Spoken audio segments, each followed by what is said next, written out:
እንዳለ ነው የሚወስዱት ማለት ነው። በጣም የሚገርመው ነገር ምን መሰለህ? ደስታ ተክለወልድ ማለት ሰውየው ኦርቶዶክሳዊ ናቸው።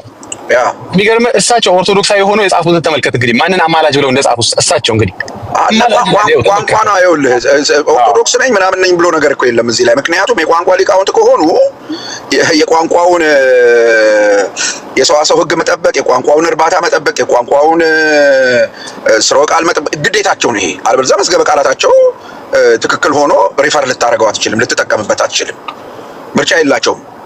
እሳቸው ጥሩ ሰው ስለሆኑ ምናምን ሳይሆን እንደ ቋንቋ ሊቃውንት ከማድረግ ውጭ ምንም የቃሉን ትርጓሜ ብቻ አስቀምጠው ዞር ማለት ይችሉ ነበረ። አሁን እሳቸው ምንድነው ደስታ ትንታኔ ሰጡ አይነታቸው የቃሉን ትርጓሜ ብቻ ማማላጅ ማለት እንትን ነው ብለው አስቀምጠው ዞር ማለት ሲችሉ ማን እንደሚያማልድ የሚጻፉት ነገር ነው ያልገባኝ። ይኸውልህ እዚህ ጋር አንበበውልና አይኮኑ ግራ ይገባኝ። አንዴ አንበበው ይሉ ፓስተር ለጥፌዋለሁ። አማላጅ ይልና አማላጆች ይላል በቅንፍ ያማለደ የሚያማልድ የነፍስ የስጋ አሉና አስታራቂ። ኦኬ አማላጅ ማለት አስታራቂ ነው። ከዛ ቀጠሉና መካከለኛ። በጣም ጥሩ።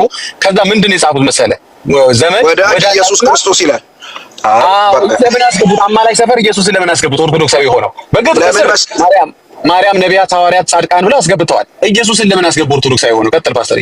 ይኸውልህ በመጽሐፍ ምንድን ነው በዚህ በመዝገበ ቃላት እንትን መሰረት በቋንቋ ትንታኔ መሰረት ማለት ነው አንድ ሀሳብ አንድ ተርሚኖሎጂ ታብራራና ትክክለኛ ምሳሌ ስታገኝ እሱን ታስገባለህ። ለምሳሌ ምን ማለት ነው?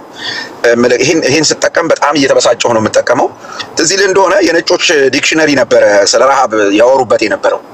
ከዛ ምሳሌ ሲያስገቡ ያኔ ኢትዮጵያ የነበረችበትን ችግር አስነስተው ኤግዛክትሊ እሱ ማለት ነው ብለው ነው ያስገቡት። አይተህ እንደሆነ ደሴም ወይ አሁን የነፍስ የስጋ ምናምን ካሉ በኋላ እሳቸው ትክክለኛው ምሳሌ ክርስቶስ ነው ያሉት። አበቃ። አየኸው?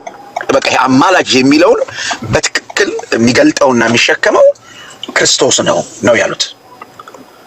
ሌላ ሊሆን አይችልም። ገባ? ምክንያቱም በቅንፍ አይተህ እንደሆነ አማላጆች ብለው አስቀምጠዋል።